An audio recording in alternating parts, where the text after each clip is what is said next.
Buenos días a todos y a todas. Good morning, everybody. Thank you so much for being here. My name is Dr. Francisca James Hernandez. I'm a faculty in anthropology, Mexican American Studies, and Gender and Women's Studies here at the downtown campus of Pima Community College. And I would like to introduce to you and invite you to join me in giving a very warm welcome to our own provost, Dr. Duran Cerda, who is going to serve as the Mistress of Ceremonies this morning. Dr. Cerda.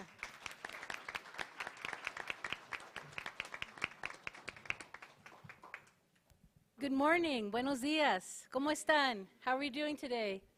Doing well? Are you excited about this event as much as I am? Yay! Well, thank you so much for all of you being here this morning and being part of this historic occasion at Pima Community College with our hosting the PCC Ethnic Studies Forum. I mean, this is just an honor and a privilege for all of us to be here and be participants as part of this event. As Francisca said, my name is Dolores Duran Cerda, and I'm the acting provost. It's very nice to be here with all of you and getting to meet you and talk about critical issues such as ethnic studies. It's nice to be here at the downtown campus as well because it's my home campus. For 10 years, I was a faculty member here where I taught all levels of Spanish, beginning French, the honors colloquium, and also a survey of Mexican American Studies course that I was honored to be teaching. It's also an honor for Pima Community College to be hosting today's Ethnic Studies Forum. As we all know, Tucson has been the heart of national discussions regarding critical historic initiatives, such as bilingual education in the 1960s and more recently, ethnic studies. So it's wonderful to stimulate more conversation, not only locally, regionally, but nationally about these issues. So on behalf of Pima Community College, as the acting provost, as a former faculty member who taught the survey course on Mexican American Studies, as the daughter of one of the pioneers who led the way for bilingual education in the nation, I am proud to be part of this day that will consist of forging new relationships of knowledge, inquiry, and understanding regarding scholarship, culture, heritage, and identity. We hope to be hosting more events like this at Pima Community College and in Tucson, Arizona. Before I go on, I'd like to thank two faculty members who had the vision and made this happen, and that's Francisca James Hernandez and Rosalia Solórzano. Where's Rosalia? Yay!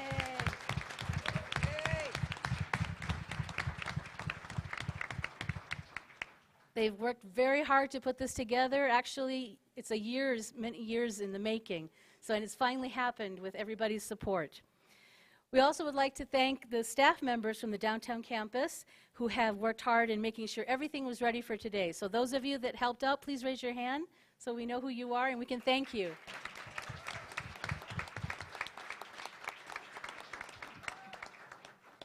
And now I'd like to introduce Nyona Smith. She will be joining us for the opening of today's program. And so, Nyona Smith, if you could please come forward. Ms.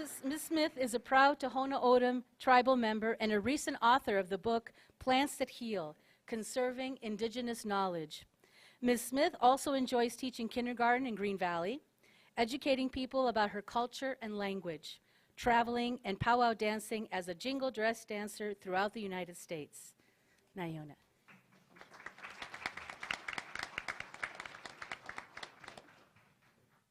Kuksiarik. Anya Jugik Nyona Smith, Hun Autumn Jugik Iwak Hahak, Hun Ki Ia Wak, Anya Putana Autumn. Sapantat Mapti Ju, Ihuma Pa Ia, Pima Community College, Kukur Hamashimakut. Opomak Hoigut Api Mama Amwujud. Hello, good morning. My name is Nyona Smith. I'm a proud member of the Thanatham Nation. I live in Sanavir, and I like to welcome you here to Jukshan, to Tucson. And I would like to bless you all with a morning song. And I also would like to greet you all in my first language with a blessing. And yes, so thank you once again, and may you all have a safe trip back to your homes. Thank you. Please stand.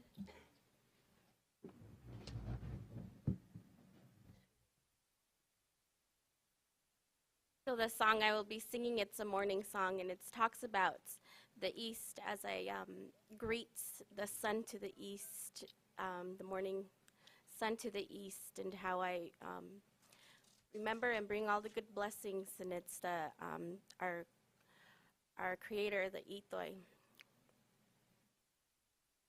Tiarik tagyo, hudirik tagyo, wakarim tagyo, winyim tagyo, natokam. Tasi mak hoigat itam, ti wusi humapai iam, the mak iwum kadak, Josh dog, natokam itoy. Opo mak hoigat itam, mam hubi aiko amjud. Opo mak hoigat ita. Ethnic Studies, kukura marshmakut, Pima Community College, Josh dog, natokam, mak hoigat itam, mam chip ia up, Josh dog. Opo mak hoigat ka familia ka hajun mam hubi aigo amjur to mak skuk apatak skuk iwum katak Josh dog mam to skuk haijo o ka iya ita tashkat Josh dog opo mak hoigat ho amen wasi chun hajun to all my relations.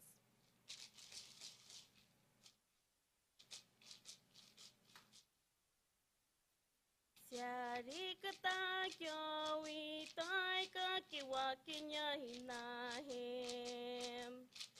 Siari katagyo itoy kakiwakinya hinahim. Siko sapitaham tahay itoy kakiwakinya hinahim. Siari katagyo itoy kakiwakinya hinahim. Siko sapitaham tahay itoy kakiwakinya hinahim. Siari katagyo itoy kakiwakinya hinahim. Siko sapitaham tahay itoy kakiwakinya hinahim. Siari katagyo itoy kakiwakinya hinahim. Siko sapitaham tahay itoy kakiwakinya hinahim. Siari katagyo itoy kakiwakinya hinahim. Siko sapitaham tahay itoy kakiwakinya hinahim. Thank you.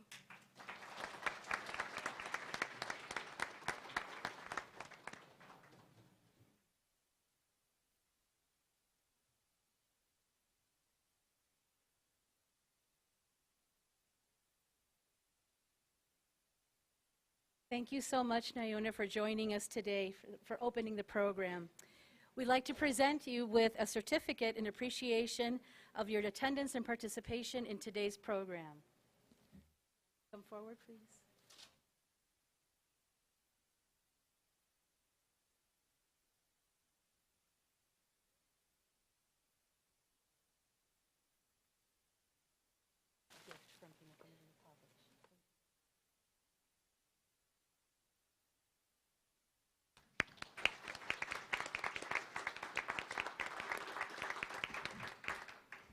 So before we proceed, I'd like to take a moment to recognize many of our colleagues who are here today, valued guests and supporters participating in today's event.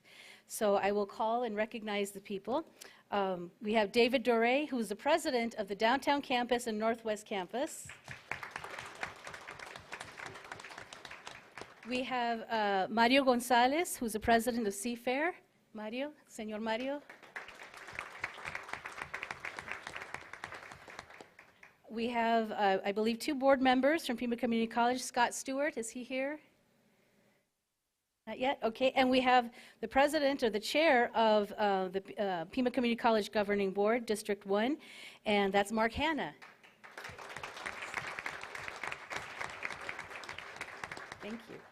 We also have Representative Macario Saldate from the Arizona House of Representatives. Is he here? He should be coming soon, so we thank him for his support as well. And of course, we have the mayor, Jonathan Rothschild, who we'll hear from in a few minutes. We also have Ricardo Castro Salazar's team, international education team. Are you all here? Raise your hand, please.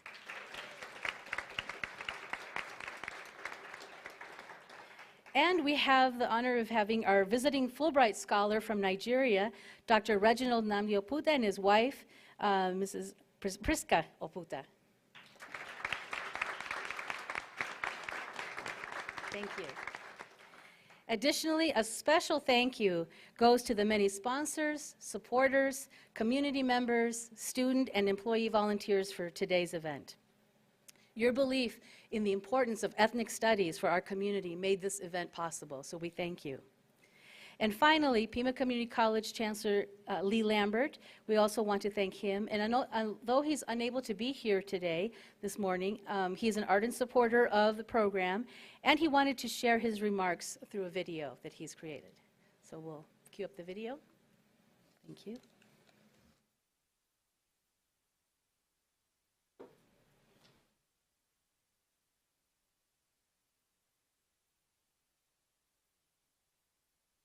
Well, welcome everybody to Pima Community College, and we are so proud to be able to be this year's host of the Ethnic Studies Forum. As we think about the challenges facing our country, our state, and our local communities, issues of race and ethnicity are going to take on greater importance. And as professionals like all of you in the room today, and the many professionals who could not join us today, who are going to be key to making that difference.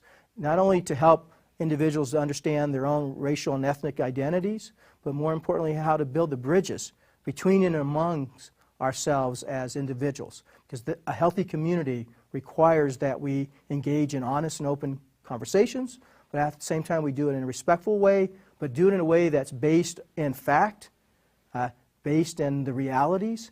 And that's why what you're doing today, and I'm so proud that Pima is part of this dialogue, is to start to shape those conversations. And I also wanted to share briefly with all of you that at Pima we are starting to move in a direction to make ethnic studies be more of an important aspect of what we do in the teaching and learning environment here. We are going to be a co-sponsor of the National Association of Ethnic Studies. We're collaborating on curriculum with the Mexican American Studies program at the University of Arizona. We're taking a part in a research in action project, a multidisciplinary, intergenerational social justice initiative for students at the University of Arizona and at Pima Community College. So we are just pleased that we are starting to bring Pima back into the dialogue so that we're part of helping shape the future for today and for tomorrow, because it's more important today than ever. Thank you very much for coming together.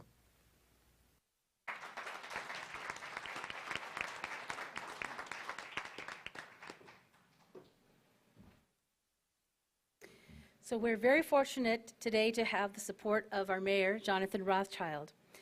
Mayor Rothschild came to City Hall promising accountability in government, increased emphasis on economic growth, and help for those most in need.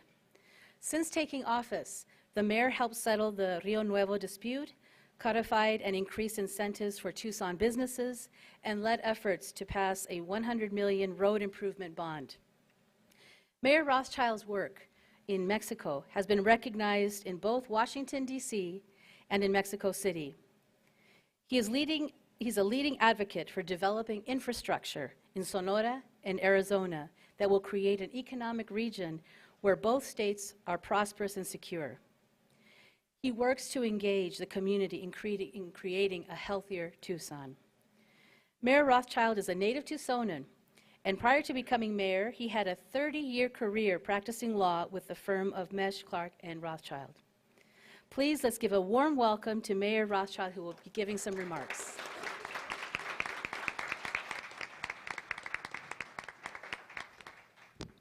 All right, well, good morning, and thank you for having me here. Last year, NPR, PBS, the Huffington Post, and the Atlantic were among the news organizations that had stories about the fight to retain ethnic studies in Tucson. Rolling Stone magazine ran an article with an apt subheadline, quote, "The educational experience adjusts itself to the needs of the students." That's what's at the core of ethnic studies, the needs of the students. Despite what some lawmakers want to believe, our nation remains a melting pot of different cultures, ethnic backgrounds, and race. And our education system needs to reflect that. Tucson, due to geography and history, is a diverse borderland city with a large population of Hispanic and Native American students. We're a model city to study the importance of ethnic studies. When the Arizona legislature banned a Mexican American studies class at TUSD, neighboring states took notice. In Texas last year, a high school in Mission, Texas, was one of the first public schools in the state to offer a Mexican American studies course. In California, there's been success at the local level. As of last July, 5 California school districts require an ethnic studies class, and 11 others offer it as an elective. At large school boards in Los Angeles and San Francisco, plans were approved for ethnic studies classes to be a requirement for graduation. There's been a resistance at the state level, though, since Governor Brown vetoed a bill that would have required state education officials to develop a model ethnic studies program for high schools. As everyone in the room knows, there's controversies about ethnic studies programs. Opponents say it encourages animosity between people of different backgrounds, or that it incites people to rebel against authority. To the first, I say nonsense. To the second, I say democracy is about vibrant, challenging dialogue among different people.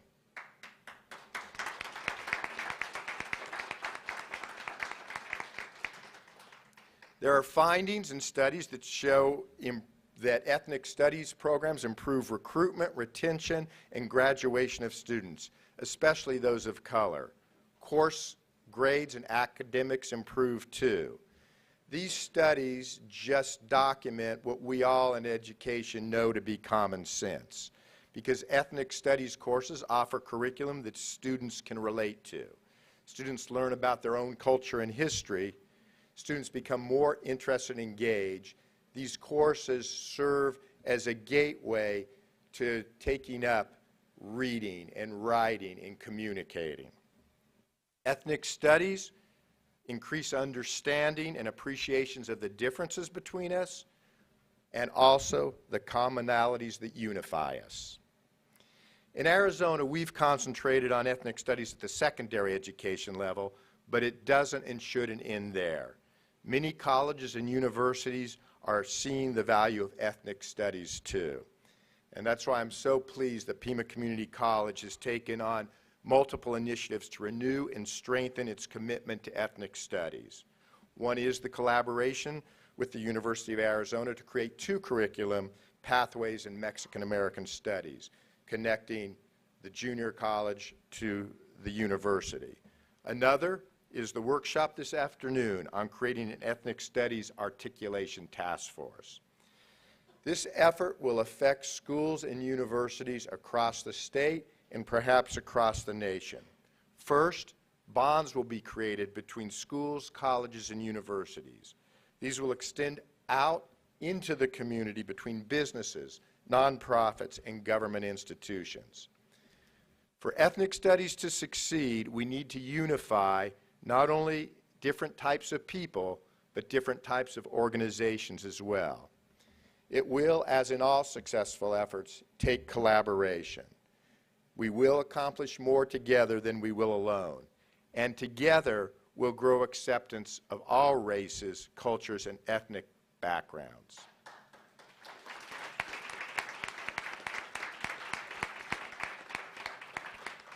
In your efforts, be prepared for a battleground. Be prepared to see some of the darkest sides of what our society is. Be prepared to persevere. But most of all, remember, what you are doing is of fundamental importance to what America is at its best, a society that accepts all people from anywhere, providing equal opportunities so that merit can be recognized and succeed. Thank you for having me here today. Thank you for what you're doing, and I hope you get a lot out of today's forum and that it is the first of many. Thank you very much.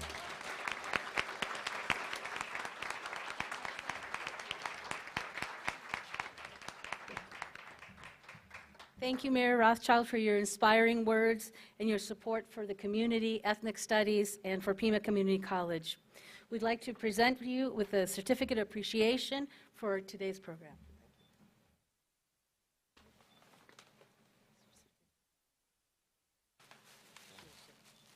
Thank you.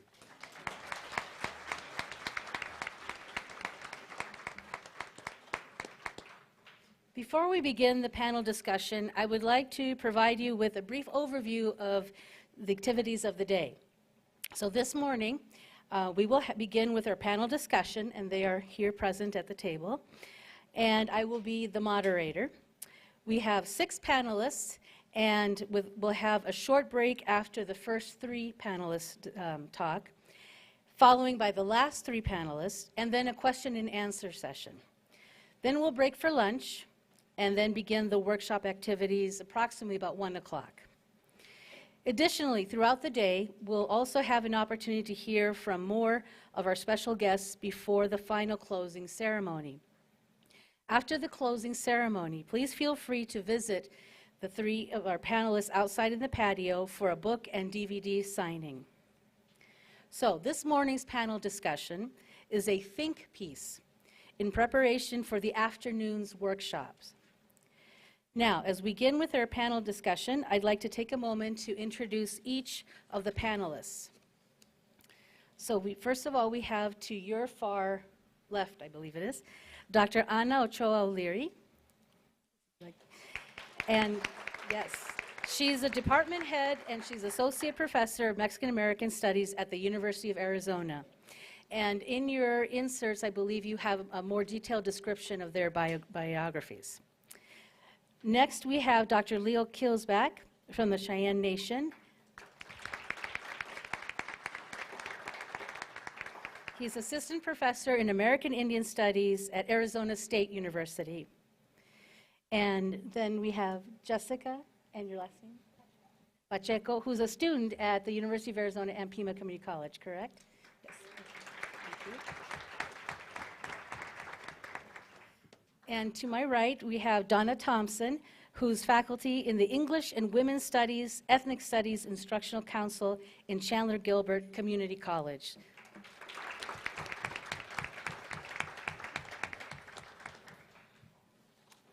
Okay, so we will begin our panel discussion, and I'd like to share some of the talking points that we've asked our panelists to discuss from a personal and professional perspective. I won't read all of them because there's a whole bunch of them, but just to give you a taste, we'd like to know the number of years that you've been a faculty member in your ethnic studies discipline, what are the demographics of your ethnic studies classes, why is it important to have ethnic studies, your discipline at your institution in Arizona, what do you think are the greatest challenges for institutionalizing ethnic studies in Arizona? And what do you think are the advantages and disadvantages of forming an articulation task force, especially with respect to ethnic studies, your discipline, at your institution and statewide? So with that, if you'd like to address the questions.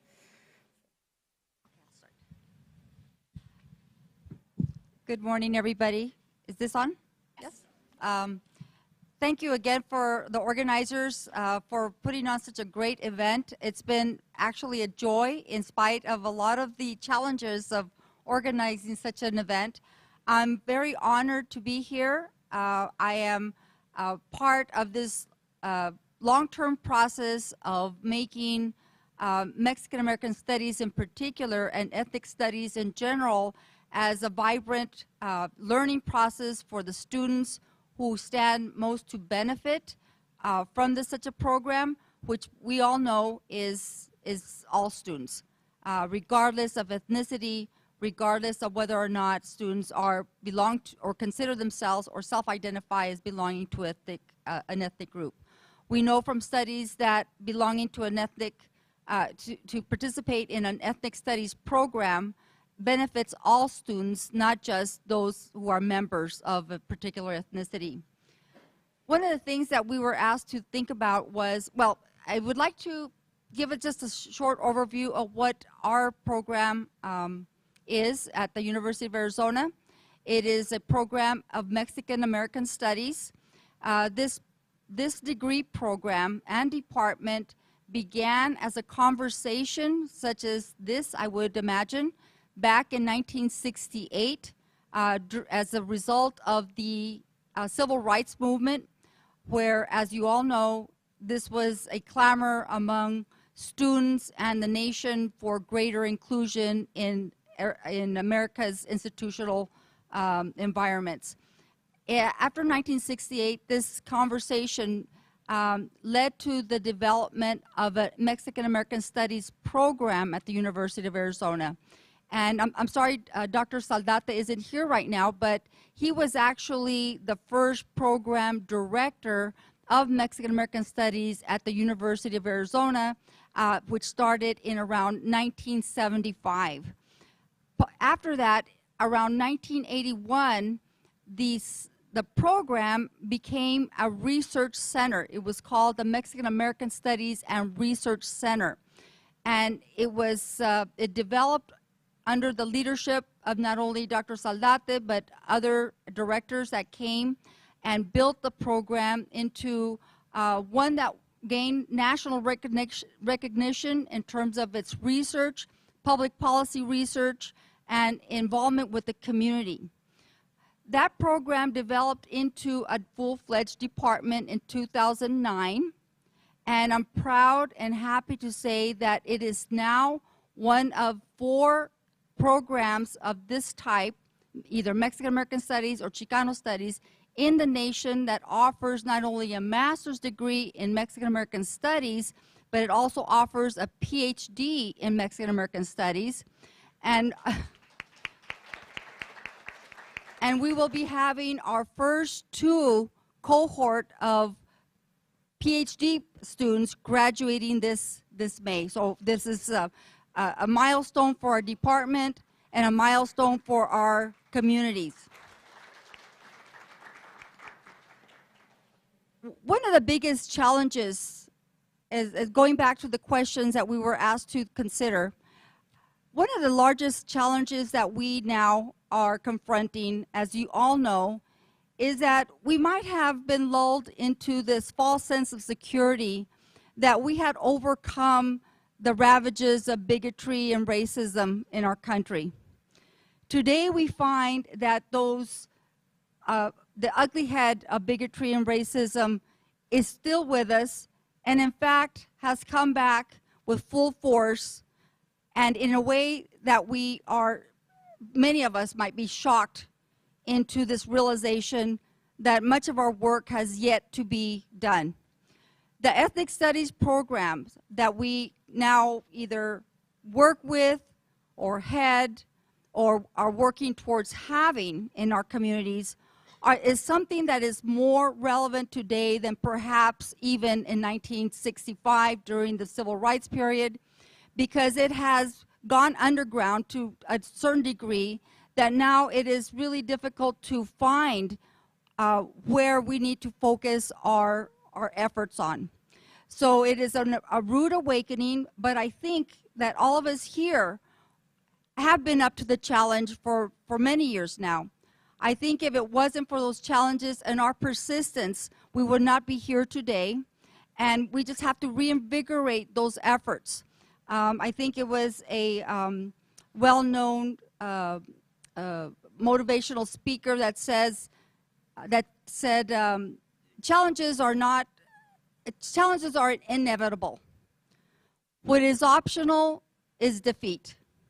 So we are here today to meet those challenges and continue the hard work of those generations before us into a new period in which we will be able to fuse together the many programs at our community colleges throughout the state of Arizona and fuse those with all 3 universities programs that have ethnic studies programs or degrees or area studies into one large movement among all of us who are committed to the value of diversity in our country.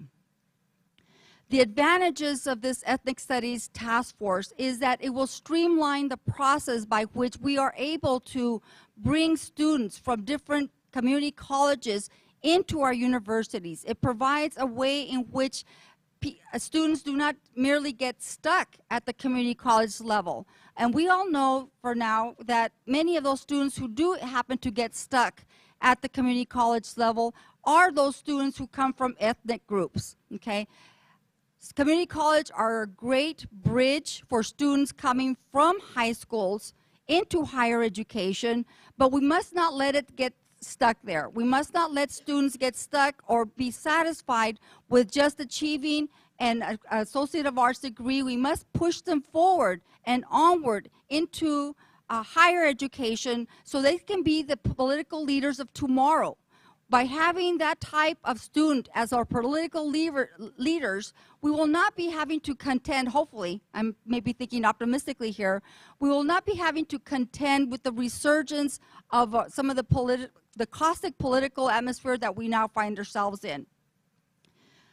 We know that students in community college stand the most to gain from higher education in terms of their economic benefits, but we also know that this is a very, it's a period of time in which they might be stuck in that particular level. So it is incumbent upon all of us to put students forward and have them graduate and on to higher education. I think what Mayor Rothschild said just a few minutes ago is very true. After the ethnic studies battle here in Arizona, many states, our neighboring states, pick up the mantle of ethnic studies and have created programs. We now see that in 2013, the state of Oregon was one of those states that made ethnic studies a requirement in its public schools at the state level. We've seen in California many school districts making ethnic studies a requirement in those school districts, and we have at least Los Angeles, San Francisco, school districts that have made this possible. In terms of our future, we now have, in terms of the Hispanic population, we now know that is the largest minority population in the United States. We currently have, or it's estimated that 55 million people of Hispanic heritage live in the United States. They are opening business, they are starting families, they are sending their children to school as much as possible. So this is the future for ethnic studies in terms of that population, and Asian Americans are the fastest growing ethnic group in the United States. Those students will need to find places to work, they will need to become politically active, they will have to be economically stabilized, and ethnic studies is one way in which we will be able to achieve a better future in which everybody finds a place in society and is welcomed and is tolerated and becomes, as our mantra in the United States, we become one population out of many. I'll just close with one other thing. Currently, we are under a lot of pressure because of the divisiveness in our country. Fear is bigotry's firstborn child. And one way in which we overcome fear is by creating a society that is more tolerant of diversity, more welcoming of diversity, and values diversity as a way in which we all learn to appreciate our global atmosphere, global environment. So I thank you very much for being here and allowing me to say a few words here. I look forward to working with you all on this Ethnic Studies Articulation Task Force. We are already putting together a transfer program with downtown campus between Pima Community College and Mexican American Studies in 2 degrees. One is a Mexican American Culture degree, and the other one will be an interpretation and translation degree. Those pathways will be set by this coming fall when students begin to enroll. I applaud the efforts done by Pima Community College, by my dear colleagues, Francisca and Rosalia, who have just been absolutely wonderful in this. And I look forward to pushing this through this application, getting it ready by April, put it in place, and having it voted on by Arizona Transfer in June, and we are well on our way. Thank you very much for the support and for your input for today. Thank you.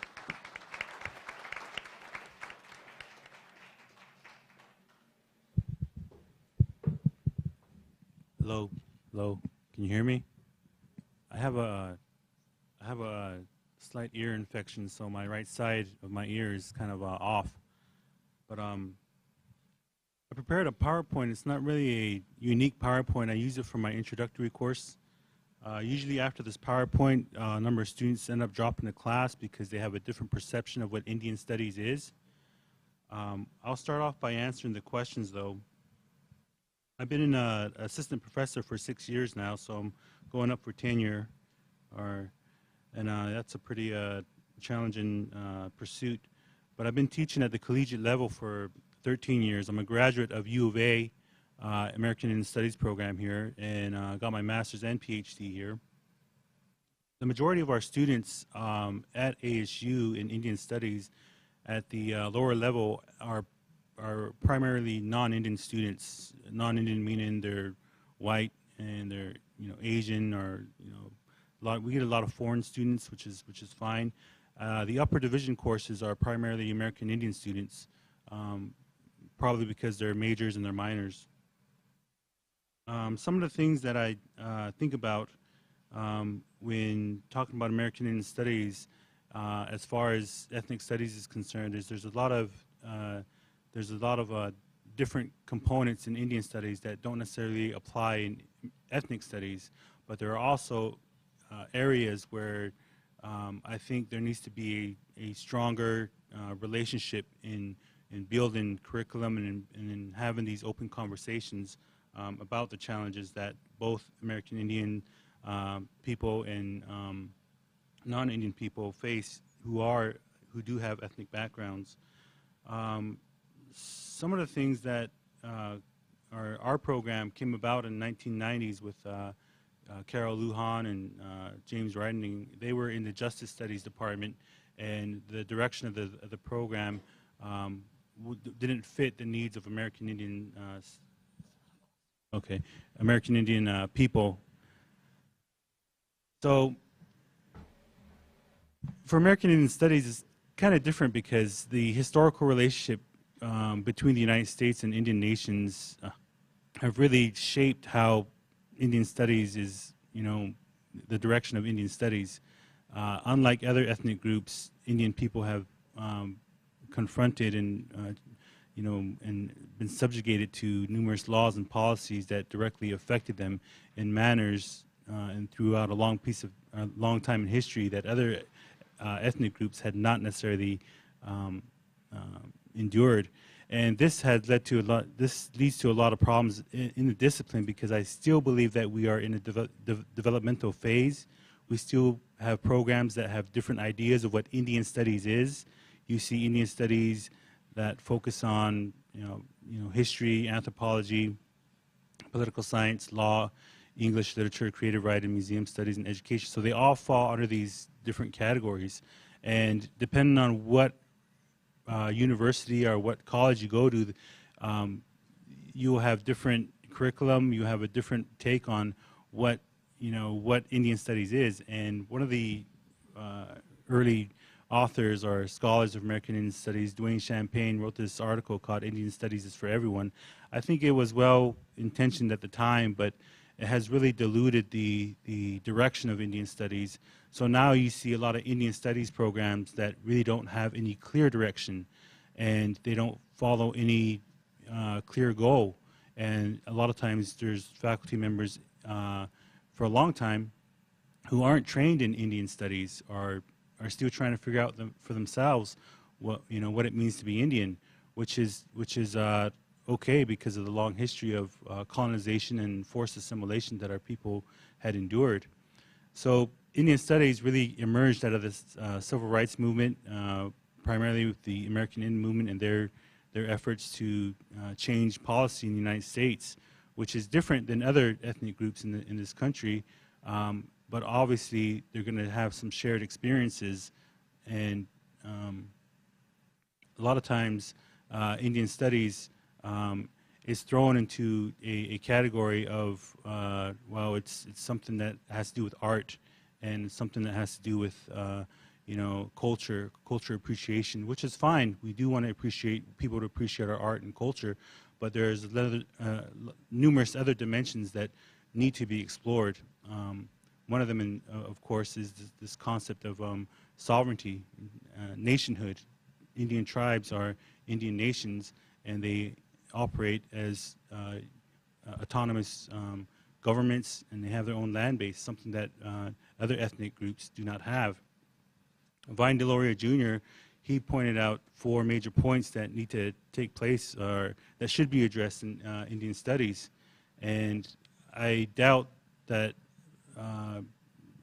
sometimes you wonder if these concepts can even be discussed, because a lot of the faculty members, a lot of teachers don't have the proper training. And not only do they not have the proper training, they do not have the spiritual or the spirit to talk about the atrocities that were committed against Indian people. And so it becomes a very emotional subject very quickly. Elizabeth Cook Glynn is another founder of AIS, and she talks about some of the things that have occurred. Ethnic fraud continues to be an issue, and the lack of the Indian perspective. And I think a lot of times when we look at Indian programs throughout the country, we don't necessarily think that there needs to be development. Indian studies is sort of an easy topic. Anyone can understand it, anyone can talk about it, and those who do talk about it are usually folks who are just feel upset or angry about the history, when in fact there's an entire body of knowledge that should be explored, including contemporary issues. A lot of people draw their knowledge about Indian people from the internet or from the news, and they're typically misinformed. ASU, we have very clear goals, a very clear mission of what we want, and some programs don't even have clear goals of what they want to do with their programs, and they don't know what to do with their course loads. We even have a master's degree, and we graduate numerous master's students recently, and they're in the workforce. They're doing stuff for Indian people, and they're doing stuff to improve their community.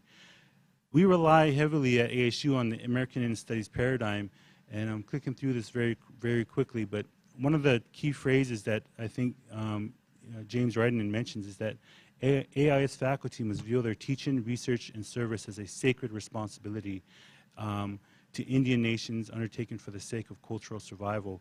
And that's something that I think creates a faculty that can talk about the difficult histories, the difficult events that occurred throughout the colonization of America. There are 22 American Indian nations in Arizona, and 26% of Arizona's land is American Indian land. The reservation land are Indian nations. Navajo is the 3rd most spoken language in Arizona.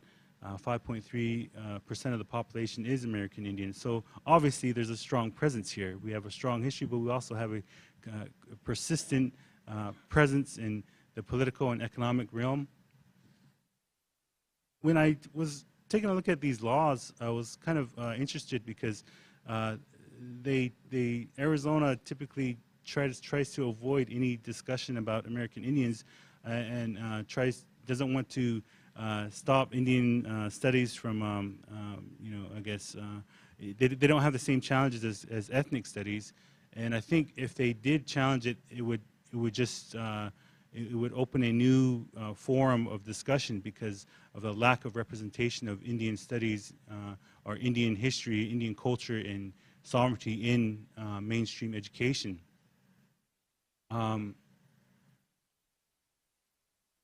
So I like to show this map of the colonization of the United States because some of the things that we talk about in Indian studies, it is a very difficult history, and a lot of times folks don't have the spiritual and intellectual background to talk about these atrocities that were committed.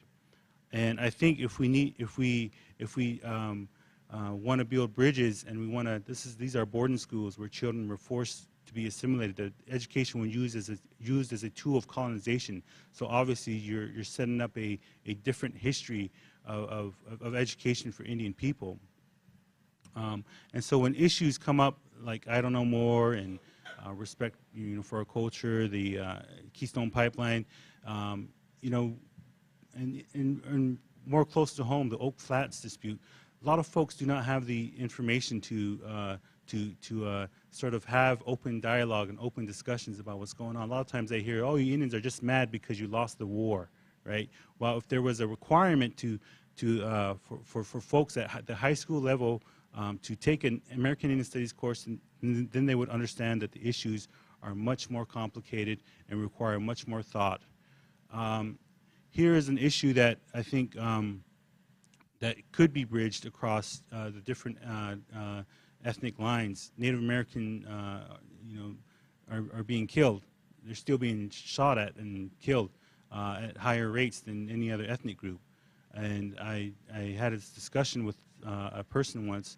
I was like, why do people view American Indians the same way that they view them in Westerns, where once you see them, it's okay to kill them.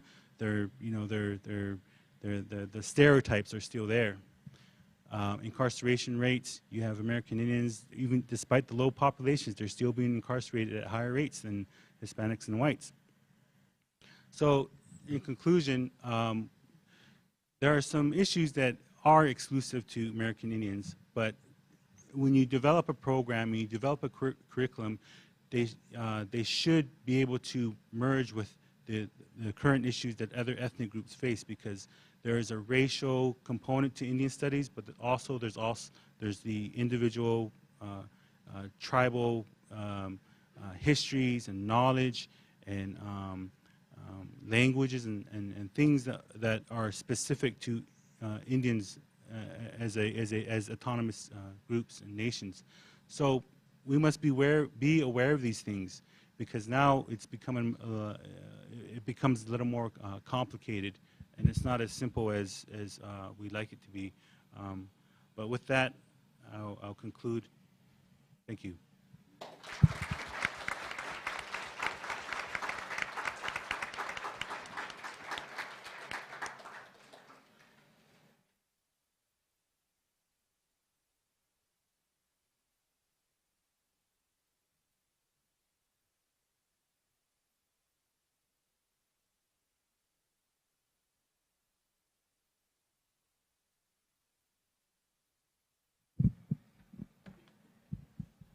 Good morning. I don't want to pretend I like microphones, but really don't. So again, I'm Donna Thompson from Chandler Gilbert Community College, just up the road, Maricopa. So I'm going to try to go through not all the questions Francisca sent me, but just to give you a little background on how ethnic studies is structured and how it works in the Maricopa community colleges. So a little bit about me, just quickly, because my mother would want me to say something nice about myself. So I've been teaching English and Women's Studies at the community college level for about 16 years, and at Maricopa for about the last 10 years. I'm also, so the reason I got invited here, Women's Studies, is that I'm also a member of the Maricopa District's Ethnic Studies Instructional Council, and I'll talk a little bit later about what our instructional councils actually do. So some demographics in Maricopa. So our district, we have 10 colleges, and we serve about 265,000 students in credit and non-credit courses. About 72% of our students are part-time students, and 44% have intentions to transfer to the university. 49% of our student population self-identifies as white or Anglo, and 9% undeclared. So within our ethnic studies courses, this is based on some data from between 2010 and 2016, most of the students in our ethnic studies classes, about 65 to 68% of them are female students, and about 44 to 51% are students of color. So a little bit about the history of ethnic studies in Maricopa. It's only recently, really, that it's sort of been termed ethnic studies. Most of the courses a lot of them have been there since the inception of the district, but they've been housed in traditional disciplines. So there will be a history of African American history that's in the history department, and there's a women's history class that's in the history department. There's a psychology of gender class. So all of these things sort of went to the places where they sort of traditionally were. And so it's only in recent years, do I need to move closer to the mic? So it's only in recent years that we've sort of tried to make a sort of more comprehensive idea of an ethnic studies program. And again, a number of those courses are now cross-listed in African American studies, in Chicano and Chicana studies, in American Indian studies. But one of the difficulties we have in Maricopa is that, and this may be true of a number of community college systems, no one gets hired at Maricopa in American Indian Studies. No one gets hired in African American Studies. So my background, even though I teach in gender studies, and most of the classes I teach now are in women's studies, I'm on a line that is in English. So the way I got my job was because I have a master's degree in English, and then I can also do some other things. So that's, I think, is one of the challenges that we have as a district that, and I think this goes to some of the issues they have at ASU as well, that some of the people who are teaching, it's either, and for most of them this is a passion. Doing ethnic studies is a passion that folks have, but they are also, because of the requirements of their job, I'm teaching 4 sections of composition so that I can teach women's studies. And so there's that balance that people have to do, whereas if we had specific lines of folks who are getting hired in ethnic studies, then I think there would be lots more continuity to the program, there would be more structure, there would be better marketing, and students would sort of know what that program was about, as opposed to it being taught sort of haphazardly by people from history, from psychology, from sociology. And another issue that goes with that, at least in Maricopa, is that so ethnic studies on any one of our campuses may be housed in a totally different division. So at Mesa Community College, it's a subset of cultural sciences, so it's where sociology and women's studies are housed. At Phoenix College, there is a Southwest Studies program, but that itself is housed in language arts. So there's even amongst our campuses, there's no specific place that students know where ethnic studies will sit, and it tends to just follow the people who teach the courses. So at my campus, I'm lead instructor in women's studies, so whatever division I am associated with, that's where women's studies goes.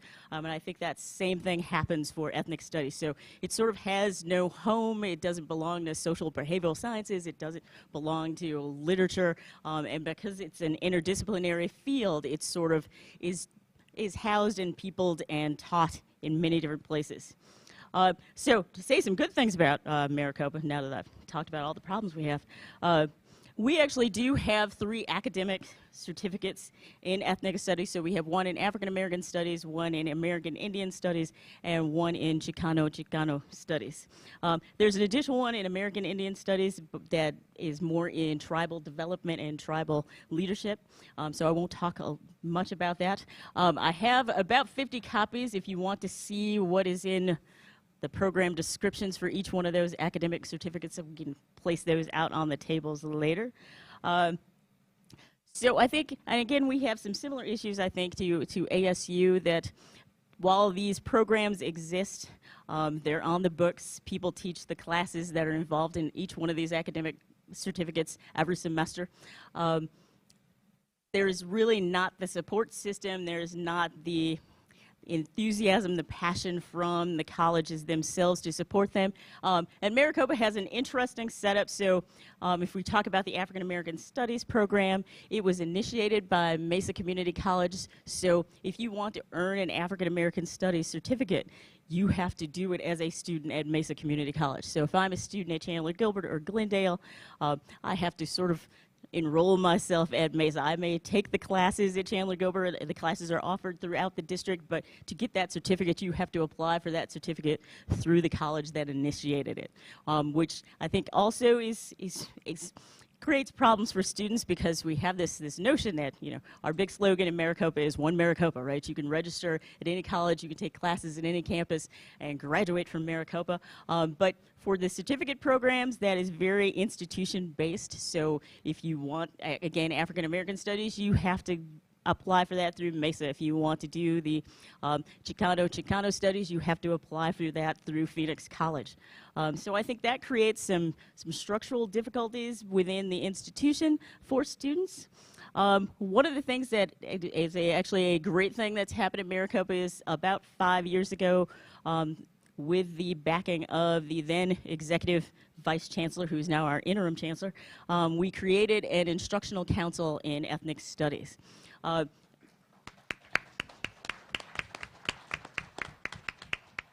I'm actually a member of that council, and what our instructional councils do, they're sort of like curriculum committees.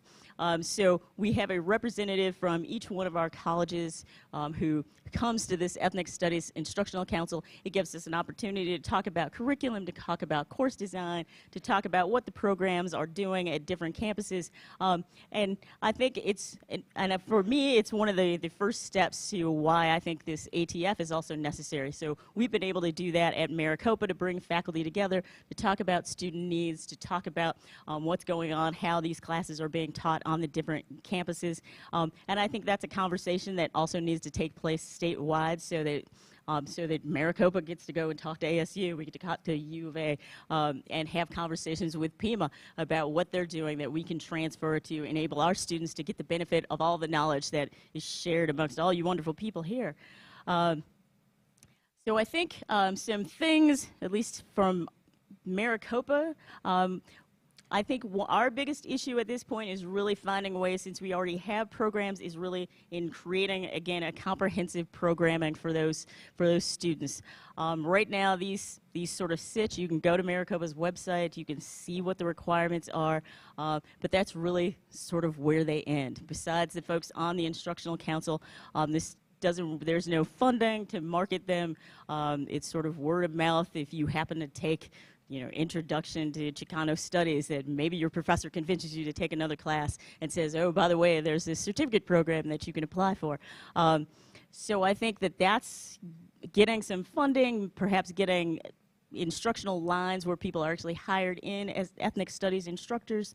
Again, keeping this conversation going about pedagogy, about curriculum, and also I think making connections between the programs on the campuses with student groups and with community organizations. Because I think, again, as folks have already said, that one of the benefits of this is really that outreach to students and being able to increase retention amongst particularly students of color. And I think part of that also needs to extend out into the community, to connect with community organizations, with families who are there, who are going to be the support system for those students who are attending our college.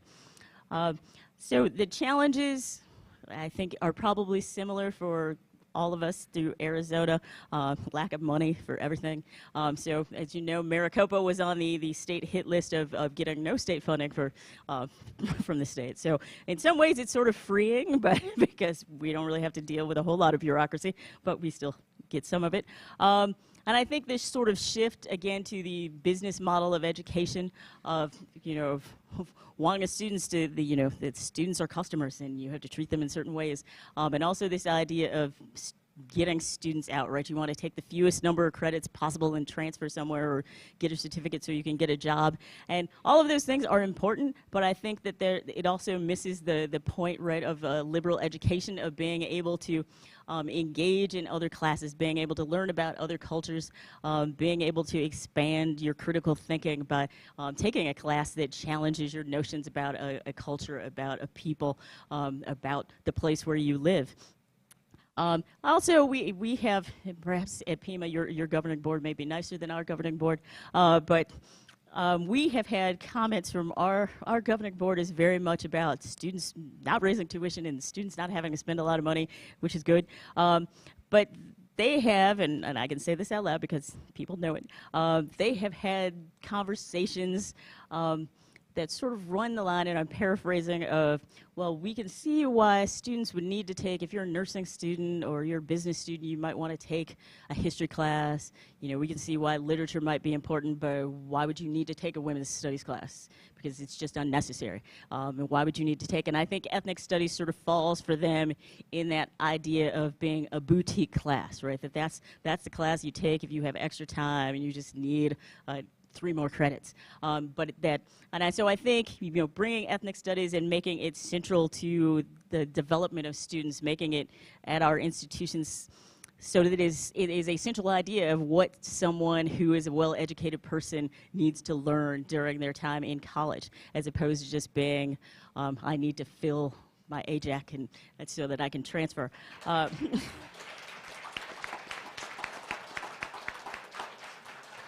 And then just a couple of final things on, I think, the advantages I see to having an ATF. Again, as other folks have addressed, this idea of faculty engagement, just being in the room with all of you is so wonderful that I can go back and finish grading the essays that I didn't do over spring break because now I'm invigorated again. But I think being able to have that dialogue about ethnic studies, about what we want the programs to be, about what we know can benefit students and why they're important, certainly in curriculum development and assessment, which is all those wonderful words that people like to hear, the community about accountability. And I think also in helping the universities and the community colleges work together. So I know that ASU, which tends to be where most of our students from Maricopa transfer to, so we have what's called a MAP program. So that if students declare a major while they're students at our community college, then they are, I think this is still true at ASU, that they are locked in then at whatever ASU's tuition was when they declare their major. So when they transfer, it's as if they came in with the freshman class at ASU whenever they were freshmen at Chandler Gilbert or Glendale. And so for me, even though we have these programs and the MAPs exist in Chicano studies, in American Indian Studies, that there's not that knowledge for students. Students aren't aware of our certificate programs. They're not aware of what they could take that certificate and then sort of leverage that against already working on a degree that they might be interested in at ASU. So I think, again, getting some more conversation between the community colleges and the university. And as folks have mentioned before, the retention of students, certainly the NEA has a report that shows a curriculum that reflects the experiences of students of color has a positive impact on student academic engagement, achievement, and empowerment. And I think there's also, it's incumbent upon, since it's particularly being here in Tucson, that the community college was not the place that the state decided to attack, right? So I think that it's important for us to support the high school programs that have been challenged, and really having that ATF and saying the universities and the community colleges consider ethnic studies to be an important discipline, to be an important field, will then support what's happening in the high schools. And so I'll stop rambling on that note. Thank you very much.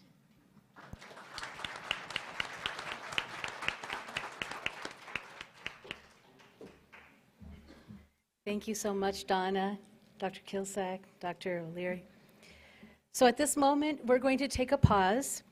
Wasn't this wonderful? It's a really stimulating conversation, and I hope one of many conversations about pedagogy, curriculum, outreach to students, how we can retain them, development of our students, the development of an articulation task force, working with the high schools, community colleges, and the universities throughout the state. I think this is really fundamental for ethnic studies. Okay, so like I said, we're going to take a 15-minute break, and then we'll continue with our panel discussion, followed by Q&A.